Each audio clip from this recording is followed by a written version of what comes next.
Hey guys, I get so many questions from you guys about intermittent fasting. Many of you guys know that I wrote a best-selling book called The Fasting Transformation that has been sold all around the world. People are reading it, seeing amazing results doing intermittent fasting, partial fasting, and extended fasting. But I continuously get some of the same questions, so I really wanted to do my best to help answer those and to give you guidance and clarity when it comes to these questions. And so the first question is this: what's the difference between intermittent fasting, partial fasting, and extended fasting? Intermittent fasting is a type of fasting. We can also call it time-restricted feeding, where we are eating during the course of a day, but in a consolidated time window, meaning that we would eat, for example, a common one is a 16-8 approach, where we fast for 16 hours and we eat in an 8-hour eating window during the day. So it could be from like 10 a.m. to 6 p.m. or 12 p.m. to 8 p.m. So you wouldn't eat breakfast and then, well, you would eat breakfast, but that it would just be pushed out later because breakfast actually means breaking fast, right? So if you had it at like 12 o'clock rather than in the morning, and then you ate meals, you could eat 2 or 3 meals between 12 and 8, that would be an 8-hour eating window and a 16-hour fast. So that's a form of time-restricted feeding or intermittent fasting. A partial fast is when we do a multiple-day, low-calorie diet. So let's say we did 5 days and we did about half of what most people are normally consuming. But the average person out there consumes about 2,000 calories, particularly the average woman. The average man is usually about 2,500 calories a day. And so if we cut that in half or even went to 40%, let's say we did 800 to 1,000 calories for 4 or 5 days, that's called a partial fast. Now, we really wouldn't want to do that long term because that can actually cause a lot of metabolic problems. But for a short period of time, doing it for 3 days, 4 days, 5 days, it can be extraordinarily healthy. And a lot of people do this. You've probably heard of people doing things like juice fasts, where they fast and all they do is they blend up a bunch of fruit and vegetables, and that's all they're consuming. And usually, because those are not high-calorie foods, they're usually consuming, 500, 600, maybe 800 calories during the course of the day. So they're still getting calories in, which does blunt some of the benefits of fasting. However, there are other benefits to partial fasting, meaning that, with partial fasting, you're actually consuming food. And so for people that are taking medications, some medications can be really rough to take on an empty stomach. So you're still consuming some food, so it can be easier to take those medications. For people that are really concerned about weight loss, it can be helpful for teenagers that are wanting to do a fast to help reset their system, to help cleanse their body. It's a better approach because teenagers are growing quickly. They're still going to need calories. So it can be a good approach for a teenager doing that.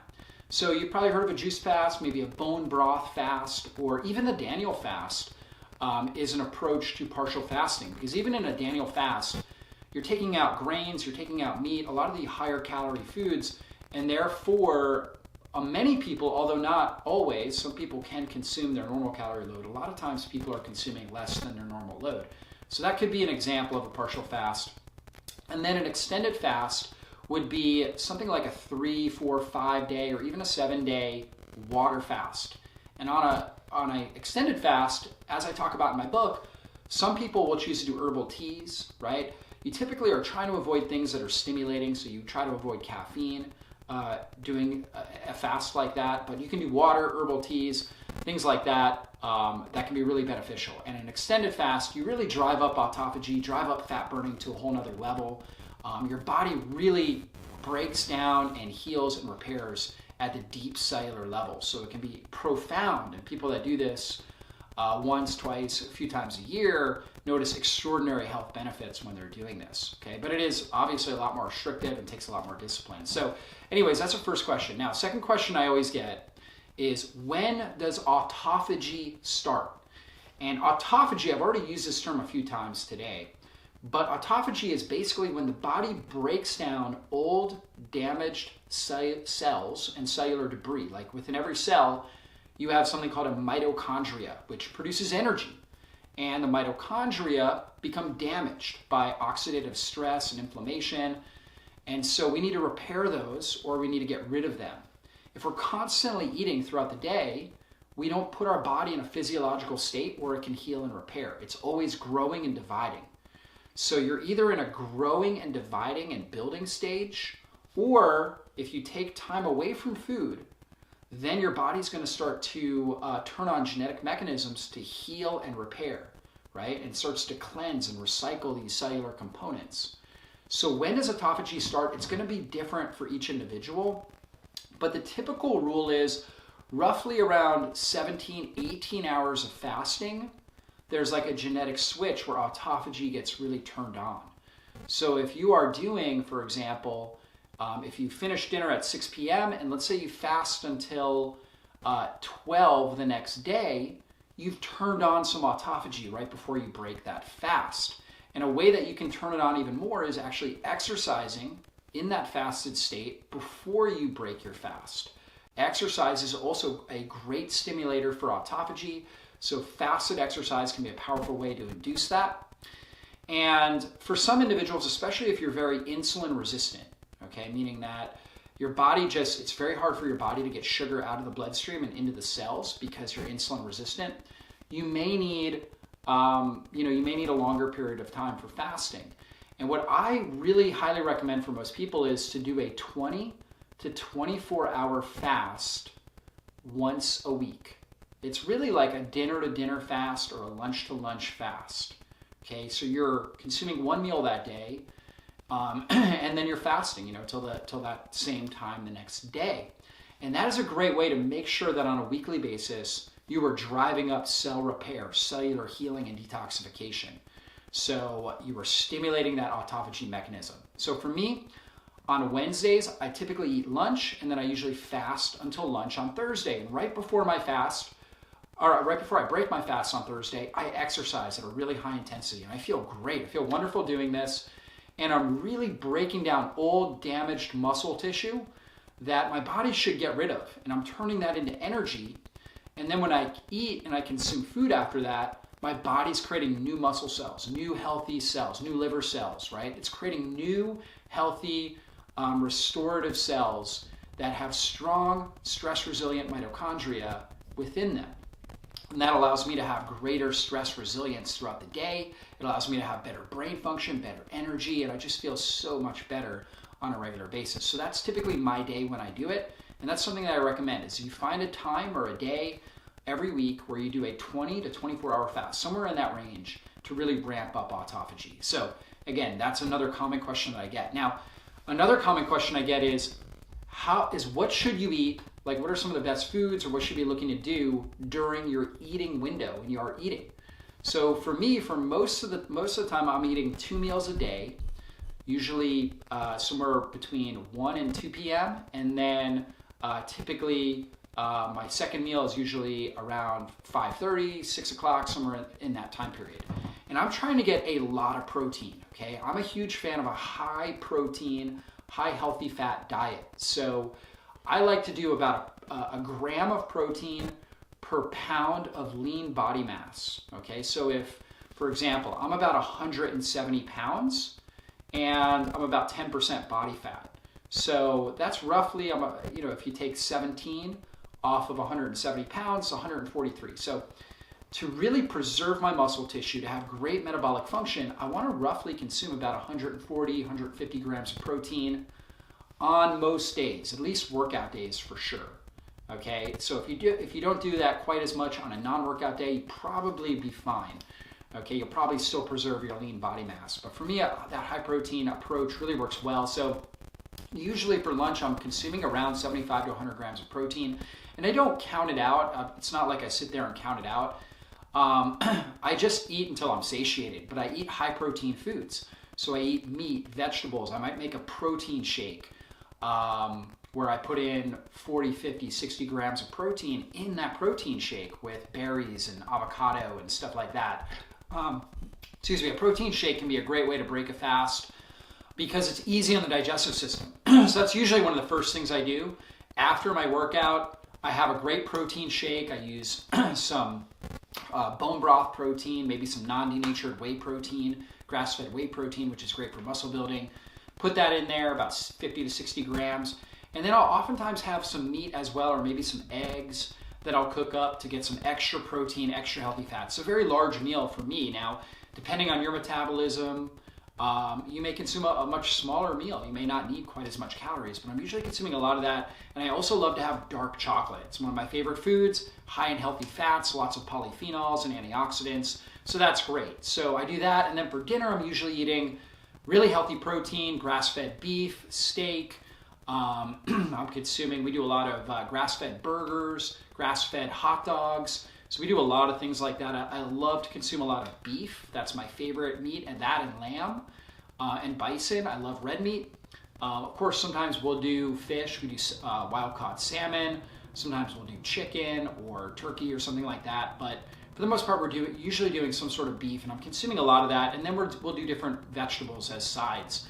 So we'll do like a big salad. My favorite salad is a Mediterranean salad where I put in hearts of palm, artichokes, cucumbers, tomatoes, olives. I have olive oil, lemon juice, and then a whole bunch of different herbs like basil, oregano, thyme, different things like that that are kind of mixed in there. And so I'm consuming something along those lines. So that's what I typically like. And then for a high carb, usually I'll do a higher carb meal, usually like once a week on most weeks. And my favorite is the Against the Grains pizzas. If you haven't tried those, they're amazing. It's cauliflower crust. But they do have cassava flour, which is higher carbs. And so I'm consuming that. My kids love it. We put little turkey pepperonis on it, and they taste amazing. So consume a lot of healthy fats, avocados, avocado oil, olives, olive oil, coconut oil. Grass-fed butter is amazing. I consume a lot of grass-fed butter. Eggs are a great healthy fat. So you're looking for ways to get those healthy fats into your diet, as well as the proteins. And then I'm a huge fan of berries. Berries are lower in sugar, but really high in phytonutrients. Really, really good for your body. So I consume berries almost every single day. Blueberries, raspberries, strawberries. Depending on how well your body handles sugar will depend on how much you can handle. For some people, it might be a quarter cup or a half cup. For other people, it might be 1 to 2 cups of berries. But that's my favorite fruit. So that's what I'm consuming. Again, it's the most nutrient dense, lowest sugar impact type of fruit that you're going to be consuming outside of lemons and limes and avocados and olives, which, believe it or not, are fruit as well. So anyways, that's what I'm looking to do. And then I'm looking to get herbs on my foods. So things like cinnamon, basil, oregano, thyme, lots of these types of Mediterranean herbs that are amazing for your body. Ginger is another really good one to be consuming on a regular basis. So that's what you're looking to do. And again, really try to hit your protein goals. Try to prioritize protein and then mix in healthy fats. The fats actually give the protein more flavor, right? So if you're just eating chicken breast, there's no flavor to that. You really want the flavor, so you should put the grass-fed butter, load it up with butter or olive oil.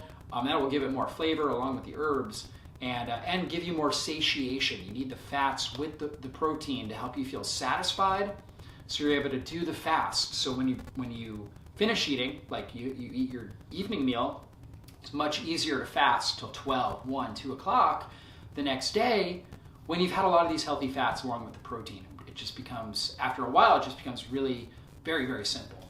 And so it doesn't take any willpower when you're consuming the right foods.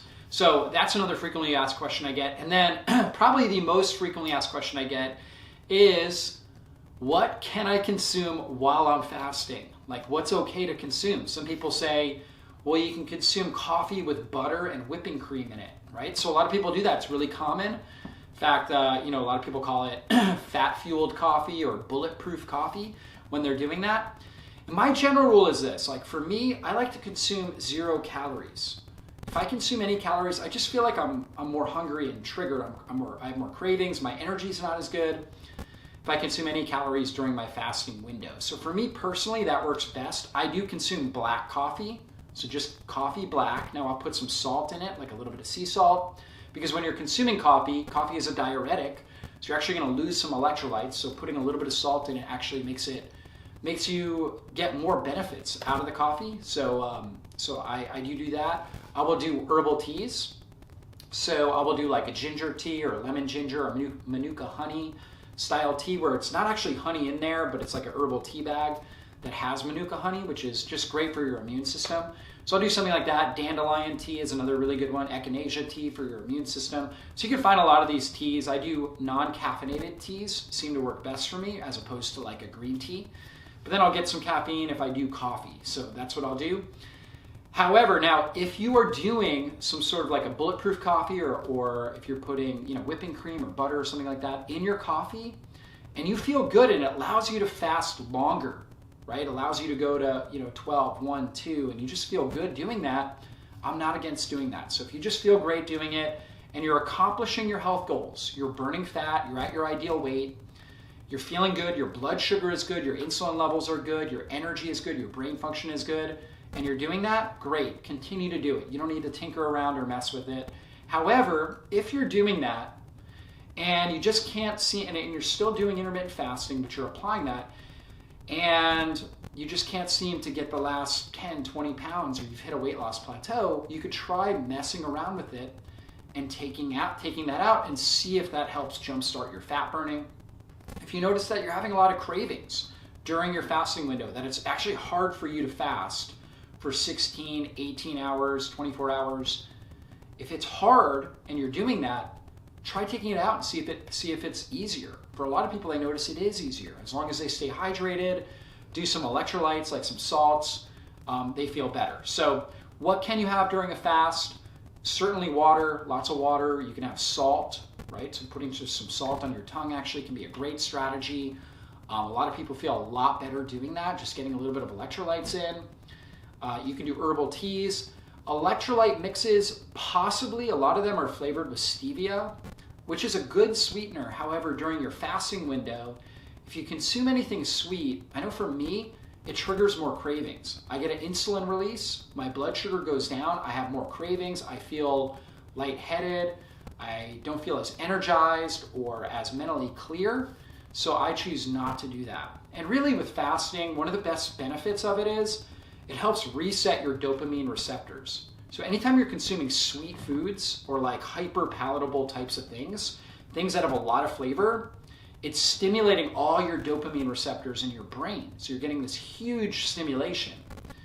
And that's a good thing, that's a beautiful thing, it's a way that we enjoy life. However, we don't want to be doing that all day long. Otherwise, we actually dampen down our dopamine receptors and we need more and more stimulus to get the same response. So it's actually a lot better to go periods of time where we're not getting sweet, lots of like salty kind of carb rich, your potato chips and things like that stimulate your palate so much. So even if it's something like stevia, so I would take away any sort of sweetness during your fasting window and save that for your eating window. When you're consuming food, great, have some stevia, have some, healthy brownies with stevia in them or something like that, and do it then. Right? Have a protein shake with berries and maybe a protein powder that's flavored with stevia or monk fruit or one of these better sweeteners. So that would be a better time to do it. So during your fast, if you can do it, stay strict with water, maybe a little bit of sea salt and herbal tea. Okay, those are probably, and possibly black coffee. Now the rule with coffee is this. If you drink coffee, and you should feel great. Coffee is a performance enhancer. So if you drink coffee, you should feel fantastic.